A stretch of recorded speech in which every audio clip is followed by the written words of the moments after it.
boa tarde. Sejam bem-vindos ao Teatro Maria Matos.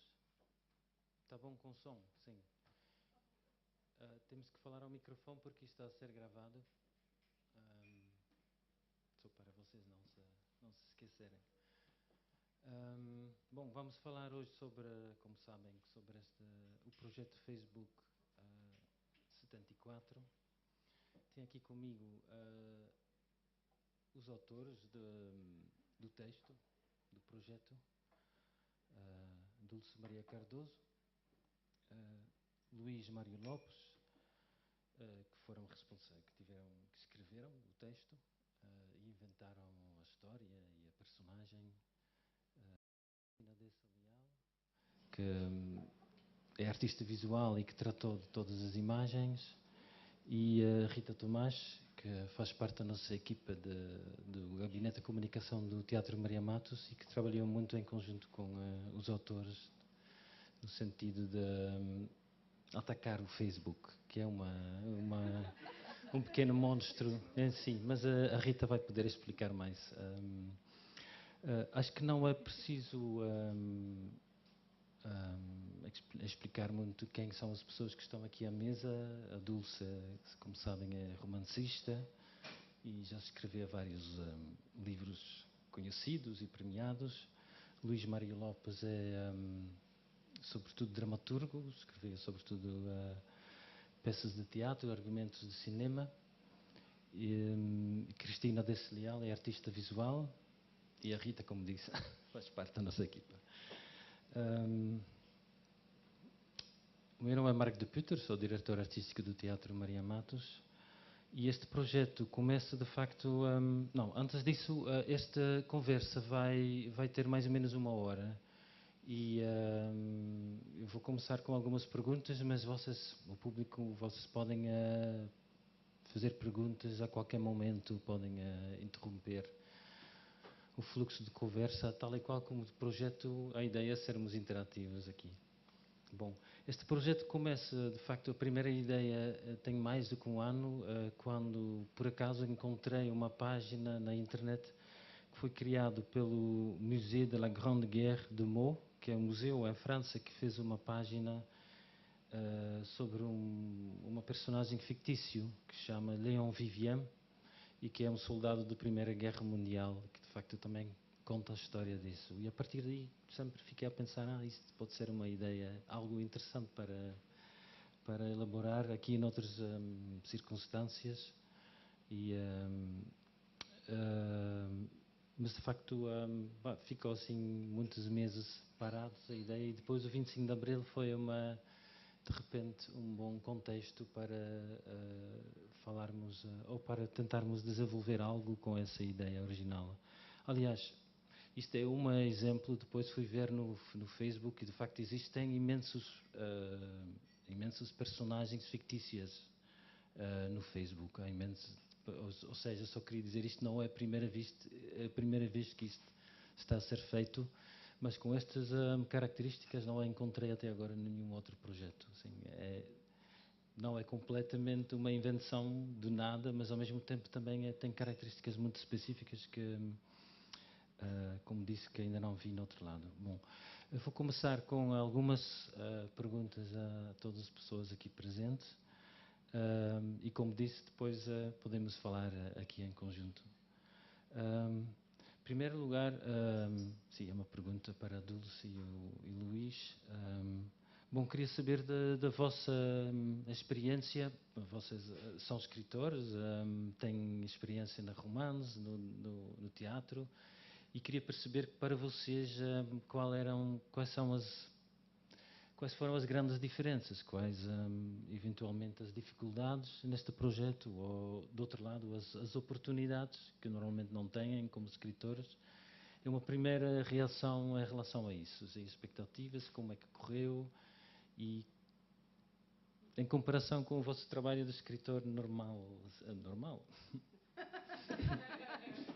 Viram este bailinho.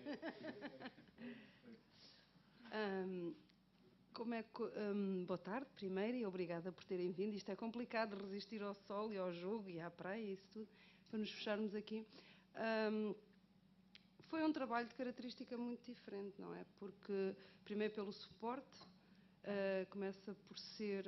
o Facebook convida a tudo menos a trabalhos literários, porque pela própria natureza porque é muito do imediatismo que sugere, não é? E quando o Marc me escreveu, eu achei muito interessante o projeto francês, mas depois percebi imediatamente que tinha características muito diferentes, porque, evidentemente, nós estamos a lidar, o 25 de Abril ainda há uma memória recente e toda a gente tem uma ideia sobre o 25 de Abril e, portanto, o outro projeto vive muito de uma reposição histórica, não é? Porque já não há ninguém que tenha vivido a Primeira Guerra, portanto, vive muito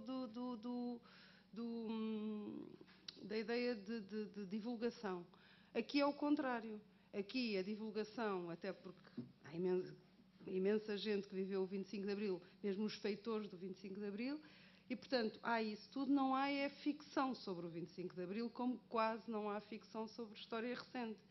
Agora, como fazer ficção num suporte tão pouco habituado à ficção, como não maçar, como também ter algumas preocupações políticas, naturalmente pelo tema, éticas e como alimentar isto ao longo do mês. Esse foi o grande desafio, como criar a personagem. E depois aí já tive sempre um parceiro, que foi o Luís, e aliás foi mesmo logo desde o início, começámos a pensar os dois, e isso também foi muito. Depois a Cristina juntou-se mas também quase logo de início. Foi não na parte visual logo, mas na ideia. E aí começou a ser uma outra coisa também em termos de criação, de autoria, que também ficou diluída logo de início e foi muito, muito engraçado consertar. Agora, queríamos é que ainda tivesse sido mais diluída a autoria. Mantivemos o anonimato até o último dia, porque queríamos, de alguma forma, a criação coletiva. Correu bem, mas eu acho que podia ter corrido melhor. Poderia ter havido mais participação ainda, nomeadamente no mandado das fotografias. Foi assim a coisa que talvez acho que não tenha resultado tanto, não? Sim, mas... boa tarde. Mas o Pedro Xavier ainda agora nasceu, não é? Digamos que o Pedro é um parto de 1 mês em vez de 9 meses, mas agora ele está livre dos paizinhos e digamos o que nós procuramos também ao criar o Pedro Xavier, e respondendo também ao que o Marco perguntava, é um desafio interessante e uma experiência difícil, mas também apetecível, porque de alguma maneira era preciso, num tempo muito curto, construir uma personagem que não existe. E construir uma personagem é uma tarefa dificílima, para que a personagem exista mesmo, não é? E ainda por cima com a necessidade de síntese que se impunha, porque, por exemplo, íamos só ter 1 mês e cada post não pode ter muito texto, senão as pessoas não leem, e portanto como é que se constrói uma personagem que no fundo tem 60 parágrafos para dizer, não muito longos, e como é que se consegue fazer existir alguém em tão pouco tempo e de alguma maneira isso, eu não tenho experiência de romancista, mas isso é quase o contrário do que a Dulce faz, ou do que um romancista faz, que tem, digamos, os romances vivem do fôlego e aqui isto é quase viver da síntese, construir uma história e uma personagem com uma necessidade de síntese muito grande.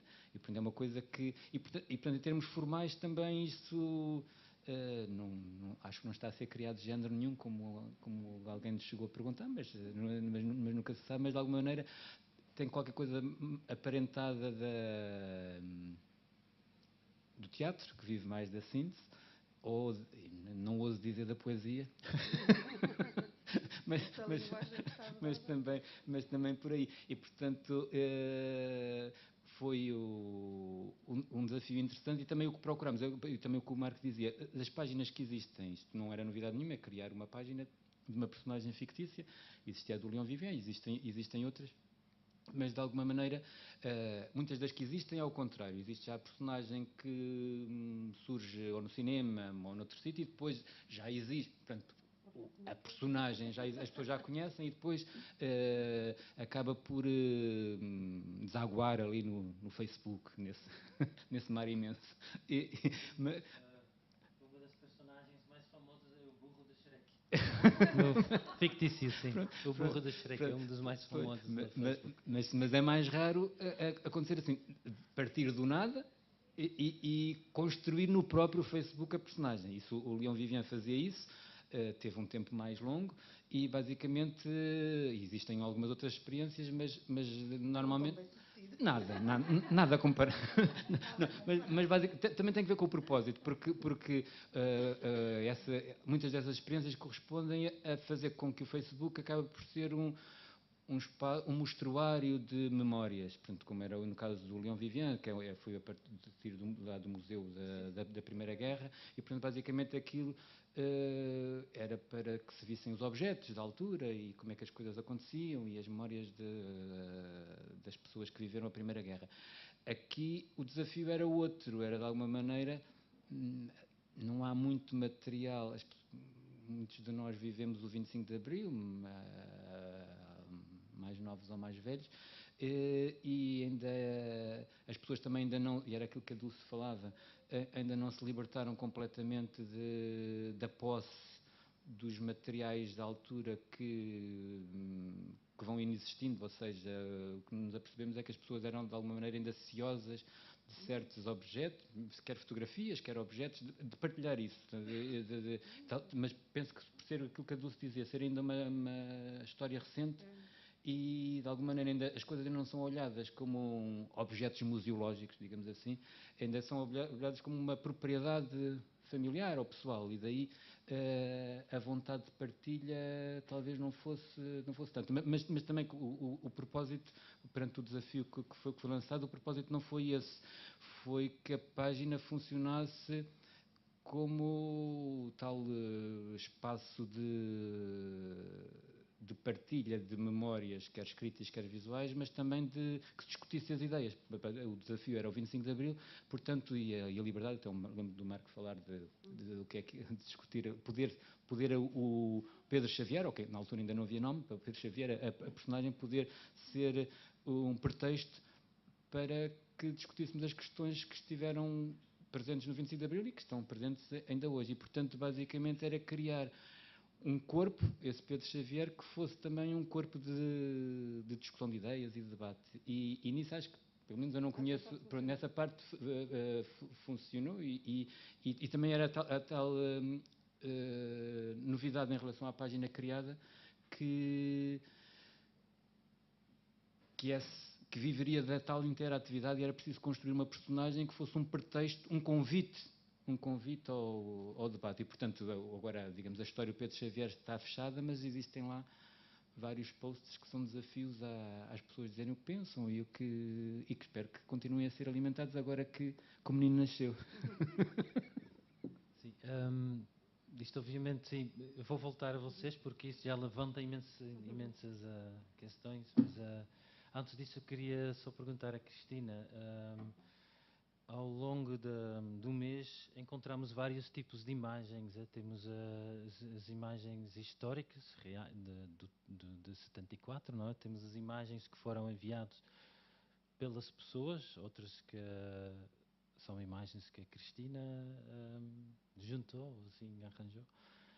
Depois há imagens que foram construídas, que são imagens novas. E o último post, de facto, que é quase uma saída do Facebook para a realidade. A última imagem, que eu não sei se toda a gente já viu, mas como é que conseguiu assim, juntar todo este tipo de... E quais eram os maiores desafios em trabalhar com este material todo? Acho que são escolhas que são complicadas na altura, porque precisamente há vários tipos de linguagem. A linguagem da fotografia da época e que naquela época havia precisamente a fotografia a cores e a fotografia a preto e branco, havia sobreposição. A qualidade da fotografia de hoje, que não tem nada a ver. Aliás, percebe-se perfeitamente quais são as encenadas. E a questão era, faz-se uma linha única ou aproveita-se precisamente esta heterogeneidade? E pronto, optámos por juntar as coisas, porque isto não é uma falsidade, é uma ficção. E, portanto, as pessoas também sabem que aquilo não precisa de ser documental. Ajuda a criar a ilusão, em que toda a gente participa, porque sabe que aquilo é uma ilusão. E de onde é que vêm as fotografias do Pedro e da Luísa? Isso foi primeiro, antecedeu. Eles primeiro pediram-me para usar as fotografias e depois é que me pediram para ser eu a tratá-las e ser eu a gerir essa parte visual do projeto. Portanto, é a espólio pessoal.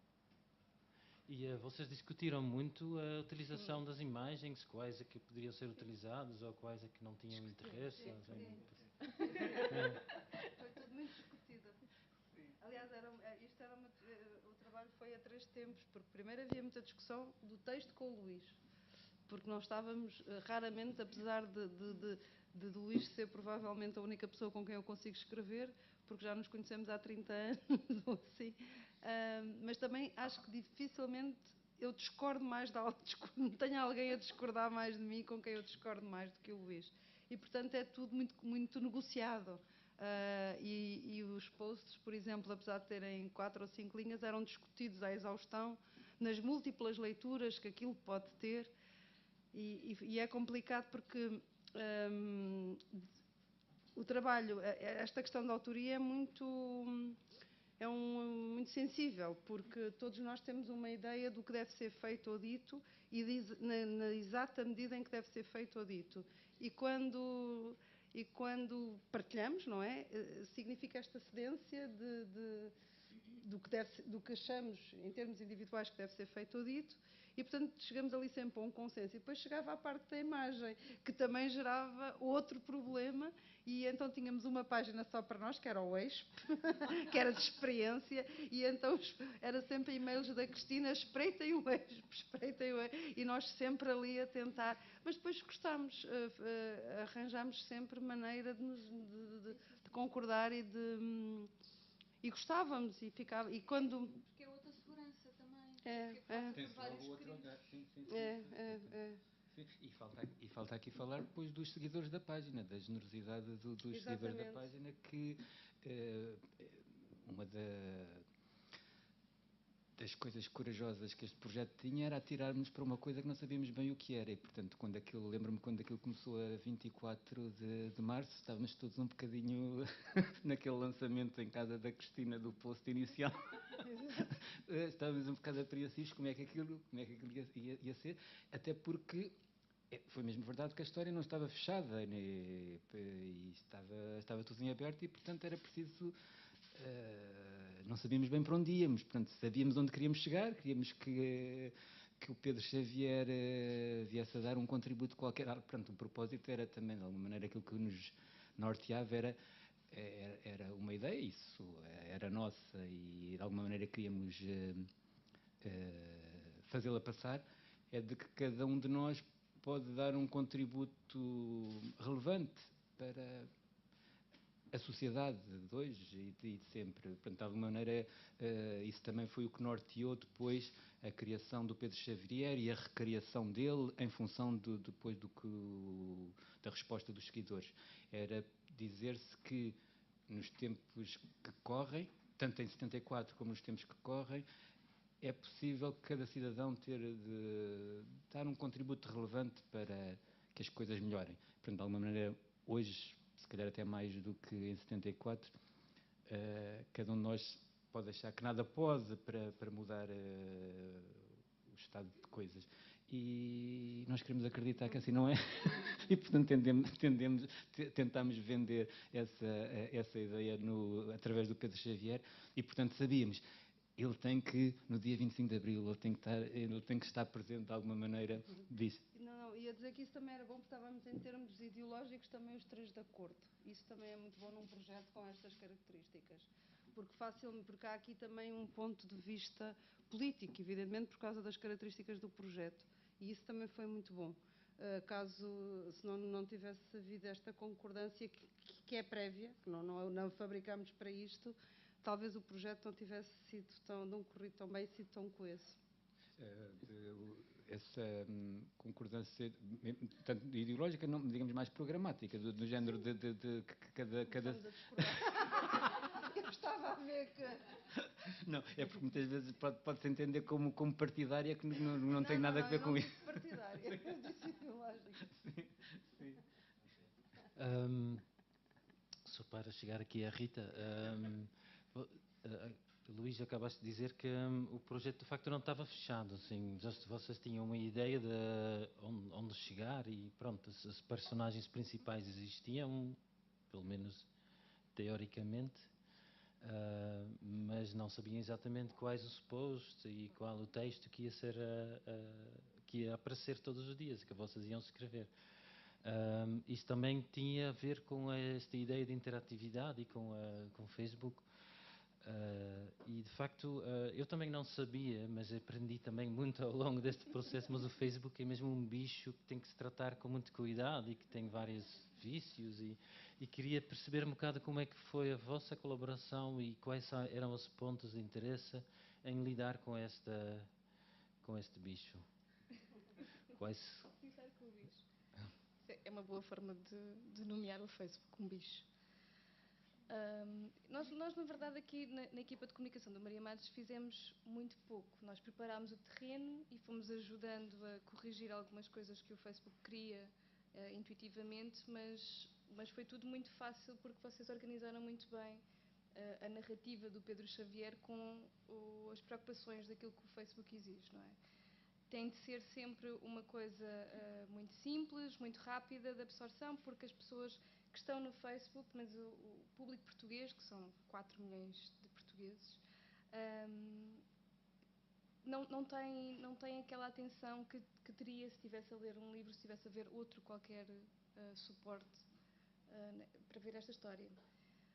O que nós fizemos foi basicamente entender daquilo que nós já sabemos o que são os vícios do Facebook. Ele gosta de coisas rápidas, gosta de coisas que provoquem interação e usar isso como uma componente própria da história.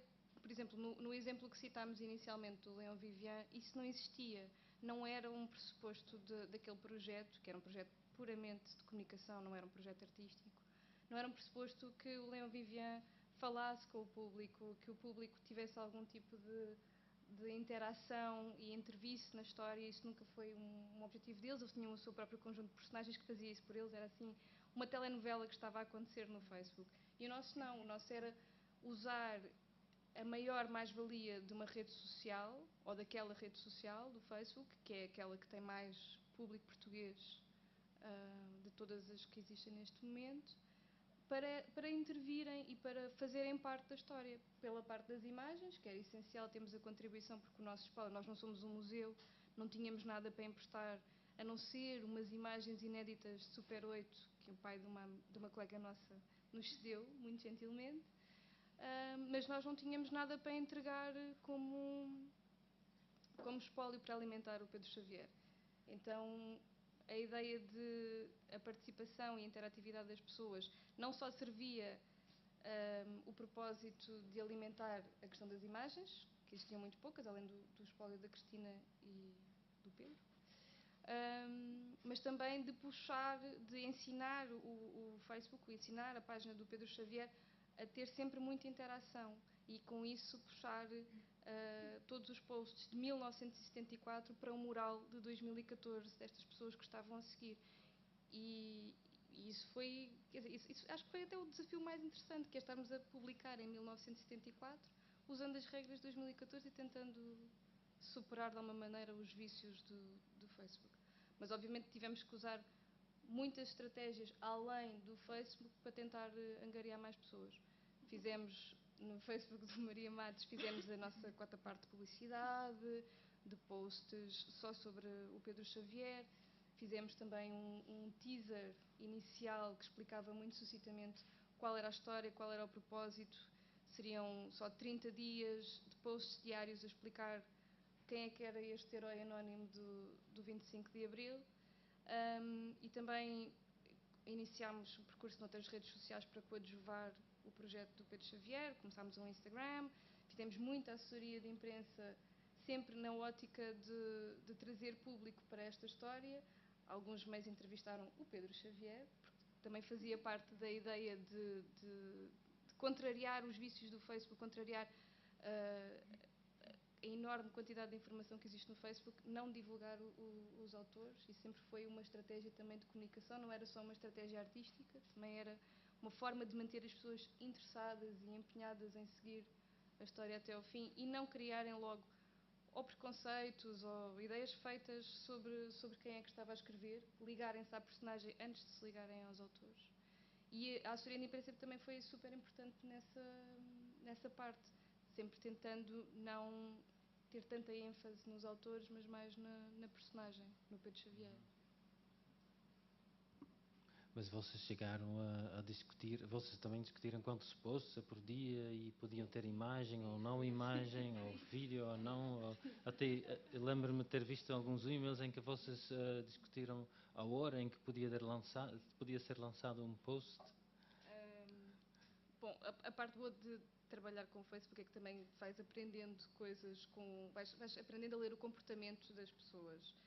Felizmente está lá tudo escrito, não é preciso adivinhar muito. E o que eu fiz foi, algumas vezes a história, vocês queriam fazer de uma determinada maneira, mas eu ia ler as estatísticas do Facebook e achava que isso não vai resultar tão bem. Então pedia para, de alguma forma, sermos mais coniventes com o universo do Facebook. Mas isso, na verdade, foi muito pouco. Muitas das coisas que eu achava que iam ser um perigo para a progressão da página não foram, como a utilização de muitas imagens, a própria criação, a ideia da revelação das fotos sempre em álbuns. Eu achava que não ia resultar, que ia ser uma coisa que não ia criar impacto. E nós só tivemos o projeto ativo durante 4 semanas e houve alguns inícios de semana em que eu ficava muito nervosa e a pensar o que é que nós vamos fazer para voltar a trazer público para a página, porque estamos outra vez a decrescer. Mas sempre foi a história que motivou as pessoas a voltarem. Não foi nem a publicidade que nós pudemos ou não ter feito, nem a tentativa de amplificação da página noutros meios. Foi sempre um post decisivo, ou seja, foi sempre o conteúdo artístico, conteúdo criativo, que acabou por dar o impulso e contornar as dificuldades do Facebook. Mas sim, às vezes pedi para mudar coisas. Do meu ponto de vista, eu gostei muito que tivesse acontecido assim, porque isso quer dizer que o Pedro Xavier existe mesmo, está entre nós.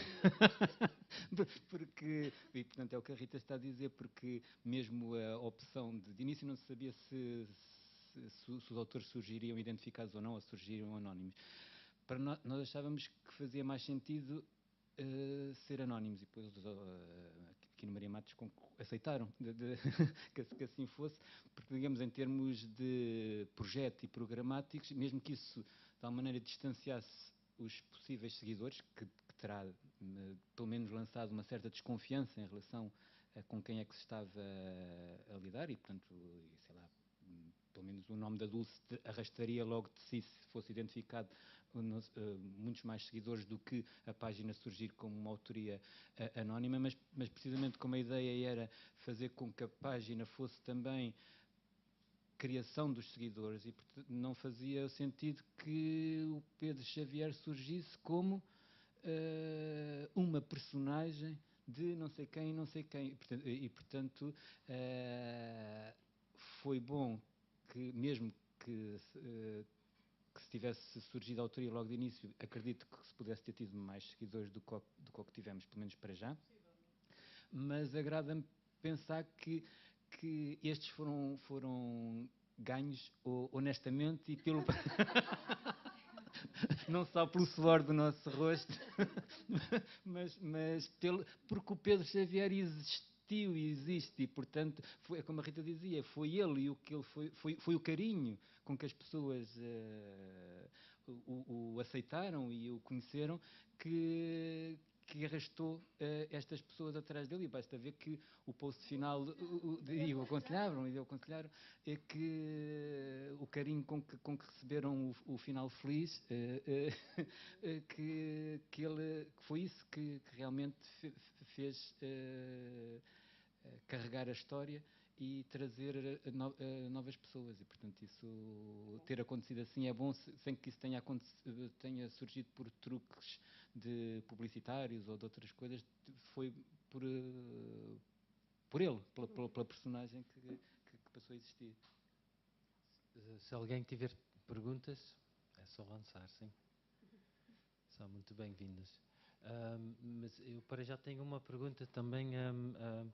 Eu tenho muita sensação que o projeto viveu muito num interstício, alguns entre e entre sempre, entre o passado e o presente, entre a ficção e a realidade, porque obviamente 25 de Abril também é uma realidade histórica, também entre géneros, porque por um lado tem muito do teatro, porque é uma personagem, e só tem fala direta, só tem mesmo que sejam pensamentos e não texto, é discurso direto e não tem descrições, como o romance normalmente tem. Mas do outro lado também tem algo de romance, porque os outros personagens não falam, só estão lá para criar. No teatro, os outros personagens normalmente também falam, não é? No romance, pode ter personagens que não dizem nada. O que eu queria perguntar também em termos de. É um bocado entre algo que é muito, muito curto, como um poema pode ser muito curto, mas também não é mesmo grande, assim, Vocês sentiram-se assim um bocado, sentiram este estar entre, e que era tudo, que tinha que ser negociado a cada passo? Sim, e esse foi o maior desafio, foi o que tornou o projeto muito interessante, foi exatamente esse estar em terra de ninguém. E o que há aqui muito engraçado é que, apesar do projeto ter esta parte ideológica, como eu já falei, do 25 de Abril, o que prendeu mesmo as pessoas foi a história de amor. Sim. Foi aquela busca pela Luísa. E é muito engraçado perceber que, por muito que se fale de revolução, de todas as questões associadas políticas a uma revolução, um estado de coisas, o que move as pessoas, o que aproxima é esta ideia primária do amor, de uma história de amor. Aquilo é uma fotonovela também, aquilo podia resvalar muito facilmente para uma coisa muito, muito kitsch, muito fotonovela, que é um homem que está à procura da sua namorada, pronto. Quer dizer, isto era o que eu lia em 70 da minha mãe e das vizinhas. Portanto, eram fotonovelas e isso também, de alguma maneira, me agradou muito.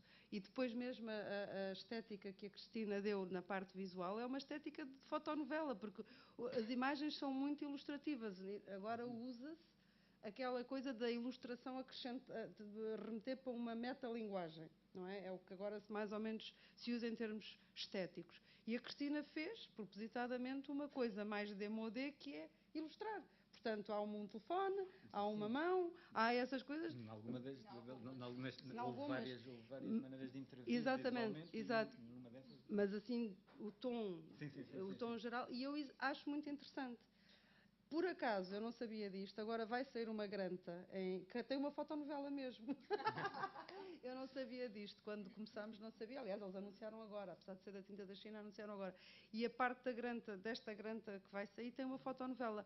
E eu acho isso muito engraçado, porque é o revivalismo em termos estéticos, e o projeto tem muito isso. Mas mesmo isso permitia, como por exemplo, estou-me lembrando de um dos posts finais, onde...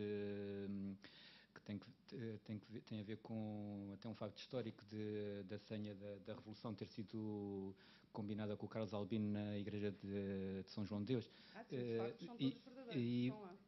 São João de Brito, no post, no texto, não é identificado qual é a igreja, mas é a imagem que lhe diz, ou mesmo quando ele recebe a carta da Luísa, isto era parte, numa das vertentes visuais que a Cristina criou, era vincava essa parte ilustrativa e que de alguma maneira a economia que era necessária em termos de texto era fornecida para, digamos, ir terminar no encontro final, que é um encontro que é visual. Portanto, o encontro do Pedro e da Luísa é feito visualmente e não através de texto e, portanto, culmina com isso. E pronto. Não, há só uma coisa que eu gostaria de dizer, que é o seguinte. Da parte dos leitores, de ser coisas rápidas e do Facebook. Eu fiquei muito admirada, porque nós criámos a narrativa há um nível metafórico entre a Teresa e a Luísa. Evidentemente, a Teresa representa o Estado Novo, representa o conformismo, a aceitação, etc. E a Luísa a Revolução. Portanto, isto tem uma outra linguagem, não é só... Portanto, é a indecisão do Pedro entre a segurança do conhecido mau e o perigo do desconhecido, que poderá ser muito bom, mas que também poderá correr muito mal, e, portanto, o Pedro anda ali. E nós, quando criámos estas duas personagens, portanto, o Pedro entre estas duas realidades, pensámos, com uma frase ninguém vai dar conta desta coisa metafórica, portanto, vão só aceitar a Teresa e a Luísa, e, engraçado, os seguidores começaram logo a perceber que a Luísa simbolizava a Revolução e que a Teresa simbolizava o Estado Novo, perceberam, nomeadamente, a questão da bola da cartomante, ou seja, desta parte de mistério que há em todas as decisões, e eu acho, isso foi o que me surpreendeu bastante, porque num suporte que é rápido e que é assim sempre a correr, como é que as pessoas deram logo conta desta segunda leitura, quando muitas vezes estão a ler romance e não dão conta de leitura alguma? Eu acho que se calhar é exatamente por isso. Porque nós do passado temos a memória, do presente temos a sensação e do futuro a expectativa. E eu acho que havia ali um convite diário para juntar as três coisas. E isso eu acho que desacelera. Nós estamos... Penso que conseguimos ali um momento diário em que as pessoas desaceleravam e juntavam as coisas. E isso é reflexivo. Sim, tens razão, mas também tem a ver com outra coisa e que também que me agrada. Eu acho que as pessoas só se detêm para tentar ver numa coisa se qualquer coisa esconde alguma outra, se essa primeira coisa for apetecível, chamar a atenção. Ou seja, aquilo que primeiro nos seduz é a beleza, seja estética, seja narrativa, seja o que for. E, portanto, as pessoas são chamadas para a história por causa do enredo amoroso e por acreditarem quer no Pedro, quer na Luísa. Depois, se o Pedro é P de Portugal, Luísa é L de Liberdade, ou, portanto, se o Pedro está ali a simbolizar alguma outra coisa, ou se a Luísa está a simbolizar alguma outra coisa, ou a Teresa, que acabou por ter uma importância maior na história do que, a propósito daquilo que o Marco perguntava de início. Por exemplo, a Teresa não existia no dia 24 de março, a Teresa ainda não existia com a importância que veio a ter na história. E de alguma maneira foi os seguidores que fizeram com que nós sentíssemos que era preciso a Teresa ter uma presença maior, porque sendo o Pedro um pouco o Portugal da altura, percebemos que havia da parte das pessoas que acompanhavam a ideia de que a Revolução era inevitável, que o 25 de Abril era inevitável a um mês do 25 de Abril de 74, a história começa a um mês de 25 de Abril de 74, como se fosse inevitável que assim acontecesse. Um pouco, digamos, distanciados todos nós do que é que tinha feito durar o regime de 50 anos, que era o tal conformismo, e que estava presente e que amolecia o Portugal de então e de quem sabe de hoje ainda. E, portanto, isto era para dizer, as pessoas só se puderam deter a tentar descobrir, como a Dulce dizia rapidamente, que aquela história de amor podia ter aquela procura da Luísa seduzia-os, talvez porque houvesse por trás dela outra coisa qualquer, porque esse primeiro contacto foi-lhes apetecível, felizmente. E lembro-me, e depois encontrar-se por trás de uma primeira leitura uma segunda, pronto, isso é um milagre bom que por vezes acontece. Lembro-me de quando vi pela primeira, quando via o Quem Tem Medo de Virginia Woolf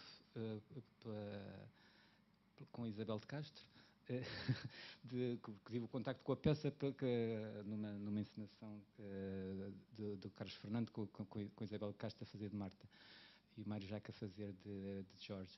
E vi a peça embalado pela história daquele casal, e depois quando saí da sala e percebi que o George não era inocentemente que se chamava George, era por causa de George Washington, e que a Marta era a mulher dele, e que ali não tinha assistido só a uma luta, um confronto de um casal desavindo e estéril, mas tinha assistido à América. Aquilo era a América e digamos a eventual incapacidade de se perpetuar, e pronto, e toda a história ganhou outra, assim, e não só aí, como por exemplo, o que também acontece, faz parte da história do Pedro Xavier. O Pedro vem assistir aqui ao Maria Matos à morte de um caixeiro viajante, que era a peça que estava em cena em 74, e também a morte de um caixeiro viajante, para além de ser uma muito bem contada história da morte de um caixeiro viajante, como o título diz, é também ganha outra dimensão, ou também a reconhecermos nela o fim do sonho americano, e também isso mas é preciso que, se as pessoas descobriram na Luísa o ideal revolucionário, no Pedro aquele Portugal dividido entre o conformismo e a vontade de mudança, isso só pôde acontecer porque lhes prestaram atenção, e essa primeira vontade de prestar atenção teve que ver com terem gostado, terem acreditado neles e terem-nos de alguma maneira terem-nos amado de alguma forma.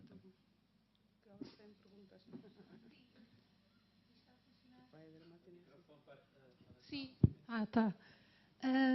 Eu gostava de fazer uma pergunta relacionada com a reação das pessoas, não é? Todos os comentários que vocês vão tendo, porque uma coisa são os comentários públicos, outra coisa são as mensagens que as pessoas vos enviam, privadas, diretamente para o Pedro Xavier, porque se há reações que são reações quase passionais de... Eu cheguei a receber mensagens de SMS a dizer: viste o que é que o Pedro fez com a Teresa e tal, e esse tipo de coisa assim, telenovela. Exato. Foi trágico. Partiu-me um pouco o coração, devo confessar. Mas uma coisa é essa ligação imediata à história de amor, mas que outro tipo de histórias curiosas é que vocês têm, ou de respostas por parte destes espectadores, ou o que é que de todas as respostas que foram tendo, mais do que congratulações, o que é que vos tocou mais? A Cristina falou muito pouco. Sim. Não, ia só dizer, eu gostei muito do Tiago Camargo, penso que é um rapaz brasileiro que nos escreveu a dizer: nós aqui do Brasil também estamos a seguir a história de Pedro Xavier. O que eu gostei foi das pessoas que nas suas vidas são, em geral, e eu inclusive, muito conformistas e fazem, enfim, o que é suposto fazer, mas depois que exigem dos outros um comportamento exemplar. E o Pedro, quando andava na sua busca e depois se meteu com a Teresa, as pessoas ficaram indignadíssimas, como se nunca na vida tivessem elas feito nada semelhante. O que é que ele está a fazer e como? E isto, por exemplo, é muito sintomático de como nós... É aquela questão que toda a gente diz, por exemplo, os portugueses conduzem mal. Mas numa mesa ninguém conduz mal, mas todos conduzem mal, só que são sempre os outros. E isto, por exemplo, nos comentários era muito esta parte de exigir que o Pedro fosse um herói impoluto, né? Nem sequer pode vacilar, não, nada, aquilo tem que ser assim. Mas depois também serão esses cinzentos, essa parte cinzenta do Pedro, exatamente esse vacilar, esse fazer a coisa não certa, que criou afeto por ele. Por incrível que pareça, foi essa parte. Eu acho que se o Pedro tivesse andado sempre atrás da Luísa, e muito impoluto, e muito lutador, e muito corajoso, as pessoas teriam detestado aquela figura. E assim gostaram dele pela fragilidade dele, porque é muito engraçado perceber que, tal como na vida, o que nos liga na arte é a falha, não é a perfeição. É a falha é que nos liga uns aos outros. A vulnerabilidade, a fragilidade é o que nos liga. Ela tem muito ao Cristina, fala. Ela... Sim. Não. Comoveu-me a generosidade das pessoas em participar. Comoveu-me. A forma como, sabendo que era de facto uma ilusão, participaram com alma e deram conselhos e zangaram-se e depois congratularam-se. Acho que isso... E mesmo o facto das fotografias que enviaram também... Sim. De facto, fiquei também surpreendido com as reações muito fortes de pessoas. Estavam mesmo, mas não faças isso. Mas o que eu queria... Sim, pois é, sim. Mas de tal modo que é uma pergunta que tenho que fazer, mas vocês não combinaram com ninguém? Não. Para fazer respostas? Não inventaram ninguém? Não.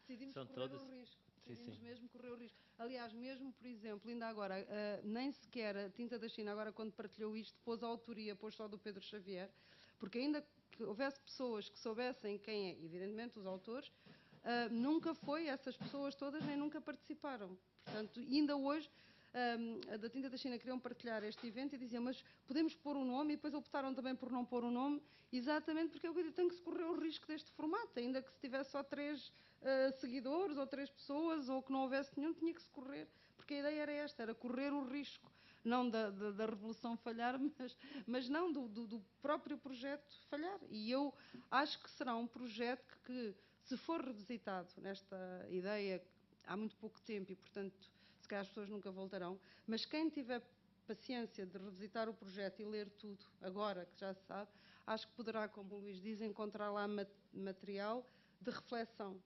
Não só esta história de amor e de participação. Porque, quer dizer, aquilo tem lá muitas sugestões de reflexão. Eu gostava de perguntar à Cristina como é que foi para ti, de repente, teres o teu espólio ao dispor de uma outra história, que não é tua, e como é que foi todo este processo? Conta, eu tive muita curiosidade em saber quem eram aquelas pessoas, como é que elas se estavam a relacionar com aquilo tudo agora, muito exposto e entregue, de alguma maneira, a dois escritores e a um Pedro Xavier e expostos para que todas as pessoas também pudessem comentar de uma outra forma. Então eu gostava de te ouvir. Atenção que eu também só me expus porque eram eles. Não, é porque confio inteiramente no trabalho e porque admiro o trabalho e por isso sabia que estava à vontade. Ao princípio foi complicado, mas eu acho que é uma altura em que desliguei e passei a tratar aquelas pessoas na terceira pessoa como protagonistas de uma história. E, portanto, procurei sempre as imagens que serviam à história, independentemente de... Aliás, vocês até têm fotografias que nem chegaram a entrar. Sim.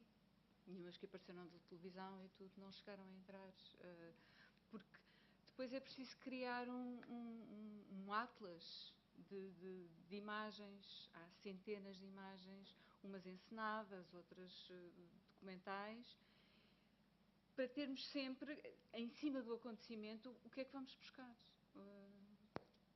Como é que se potencia a história, como é que se cala, às vezes, a imagem para a palavra ter força, ou o contrário, ou aquilo que as palavras não podem dizer, terá que ter a imagem.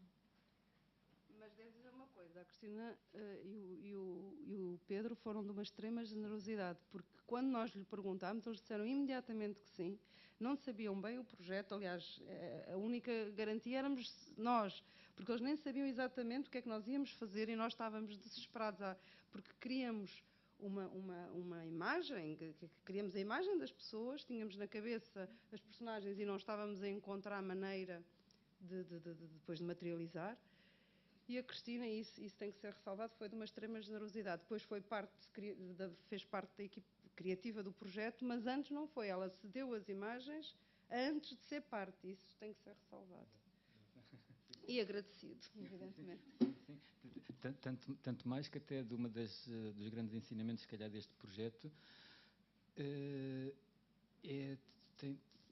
é a desconfiança que existe nas pessoas em geral e, portanto, de alguma maneira, o facto de ainda por cima da autoria surgir como anónima,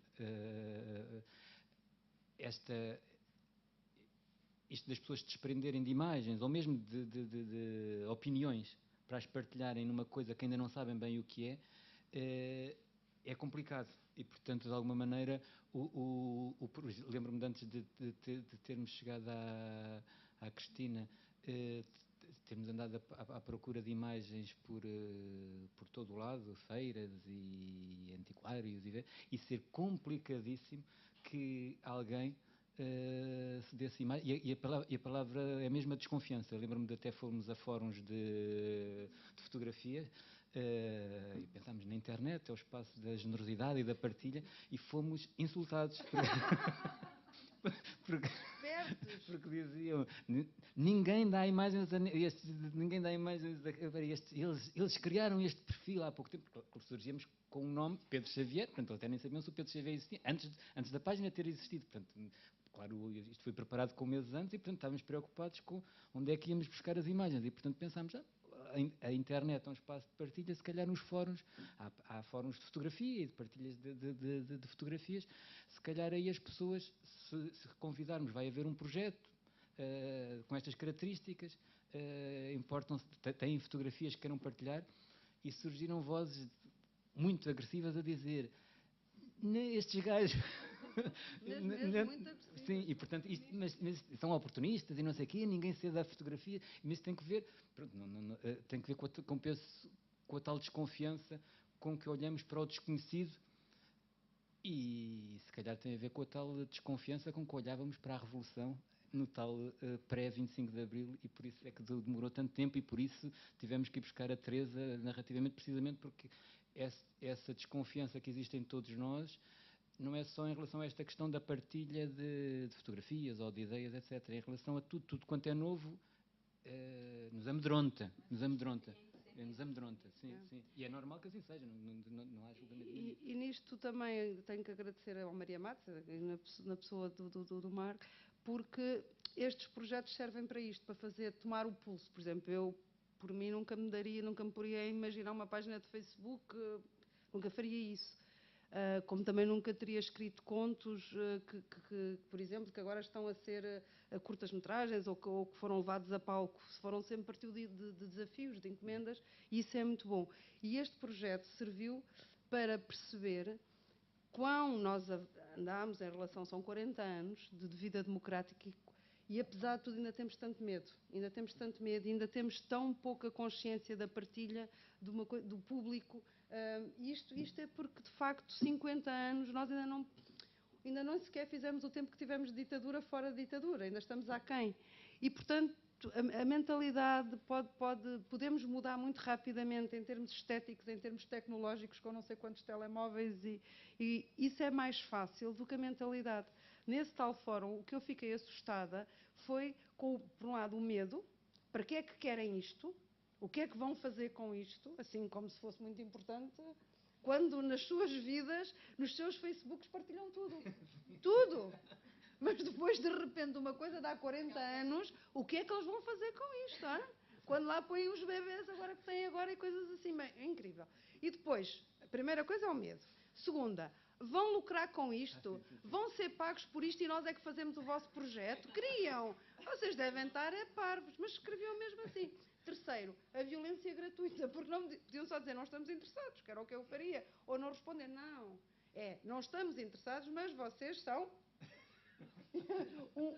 Portanto, é o anonimato, porque estas pessoas nunca diriam isto pessoalmente. É uma coisa... Portanto, isto, tomar o pulso, como nós somos enquanto povo, foi surpreendente. E sem este projeto eu não teríamos. O contacto desta maneira? Não teríamos tido este contacto, nem esta aprendizagem. Isso também foi muito bom. Agora temos que fazer o pré. Como nos pediram. Não? Alguma pergunta mais?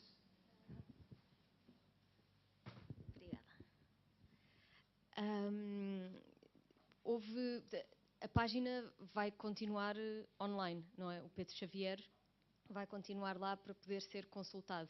Mas o que é que... As pessoas ligaram-se tanto e viu-se agora no final que agradeceram. Eu vi uma data de comentários a agradecer imenso o projeto e o Pedro Xavier ter estado, e muitas pessoas a querer que o Pedro Xavier continuasse. A minha pergunta é, se as pessoas continuarem a interagir com o Pedro Xavier enquanto a página estiver online, ele vai dar resposta, ele não vai dar resposta? Já pensaram nisso?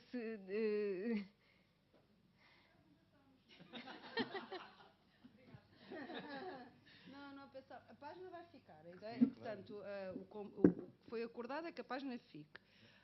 Mas sim, ficará, pois. Agora não, acho que pronto, o Pedro estará. Quer dizer, se as pessoas ficarem entre elas, de vez em quando o Pedro pode aparecer se surgir alguma coisa que o Pedro queira comentar. Mas não. Quer dizer, pelo menos não em termos narrativos. Sim, Portanto, se agora a continuação da história de amor ou desamor do Pedro, ou pronto, o que lhes aconteceu pós 25 de Abril, não. Desculpa, houve um comentário muito engraçado que acharam que aquilo era a história do Pedro Santana Lopes, do Durão Barroso e da Teresa Sousa Uva. Não viram isso? Muito engraçado. E nós nem nos passou pela cabeça. Porque há de facto a Teresa Sousa Uva, mulher do atual, do Durão Barroso, que é o comissário, ela namorou com o Pedro Santana Lopes. Isso é verdade, é público.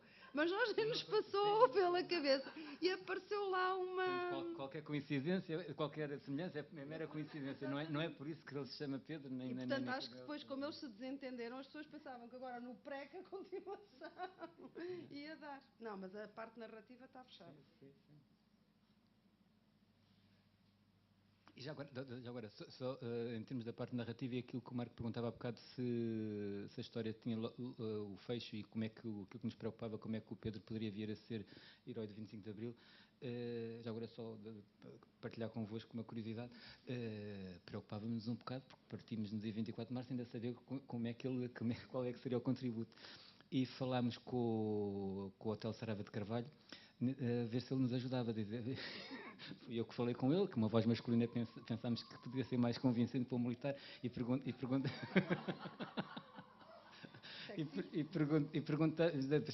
expliquei o projeto e dizia que ele perguntou, mas queríamos falar com ele. Ele disse, mas demora muito, é uma coisa muito demorada. Eu disse, não, até lhe posso dizer já o que é e para pensar se nos poderá ajudar. Portanto, queria saber como é que, tendo sido uma das pessoas importantes no 25 de Abril, como é que acha que podia ter sido o contributo de algum cidadão, como é que algum cidadão poderia ter dado um contributo relevante para o 25 de Abril ter acontecido? Porque nós conhecíamos, houve contributo do Brito, houve uma espécie de herói anónimo no 25 de Abril, que é um senhor que se chama Brito Cunha, que esteve presente em momentos decisivos e até de alguma maneira a existência dele e sabermos que ele existiu fez-nos pensar na criação do herói anónimo. Mas o Brito Cunha, portanto, não foi um militar que tenha tomado, que estivesse por dentro dos planos do 25 de Abril, mas participou na altura, mas era um ex-militar. E depois ele perguntou-me, mas o contributo de um militar ou de um civil? E eu disse, não, tem que ser um civil, porque a personagem é um civil. Depois ele logo me disse, se fosse um militar, houve um fulano qualquer, um militar que se recusou a sobrevoar o Carmo, ou recebeu instruções para sobrevoar o Carmo e para bombardear.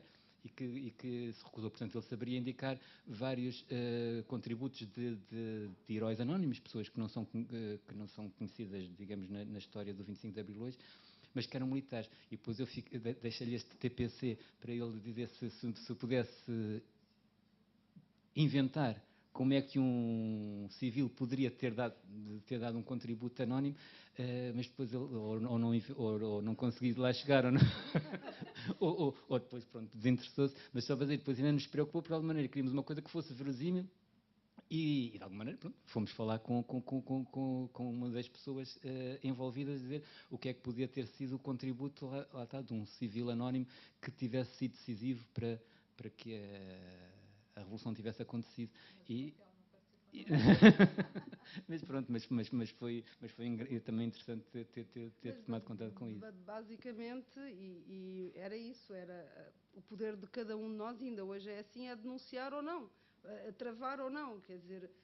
Isto tem que ver com a opção que depois exatamente. escolhemos nós. Mas isso ainda é assim hoje, nós também de alguma forma nos preocupou transpor a realidade de 74 para agora. Naquele sentido, o que é exigível agora a um cidadão, o que é que um cidadão pode fazer? O Luís já disse isso de início. Ou seja, o dilema do Pedro coloca-se agora em democracia.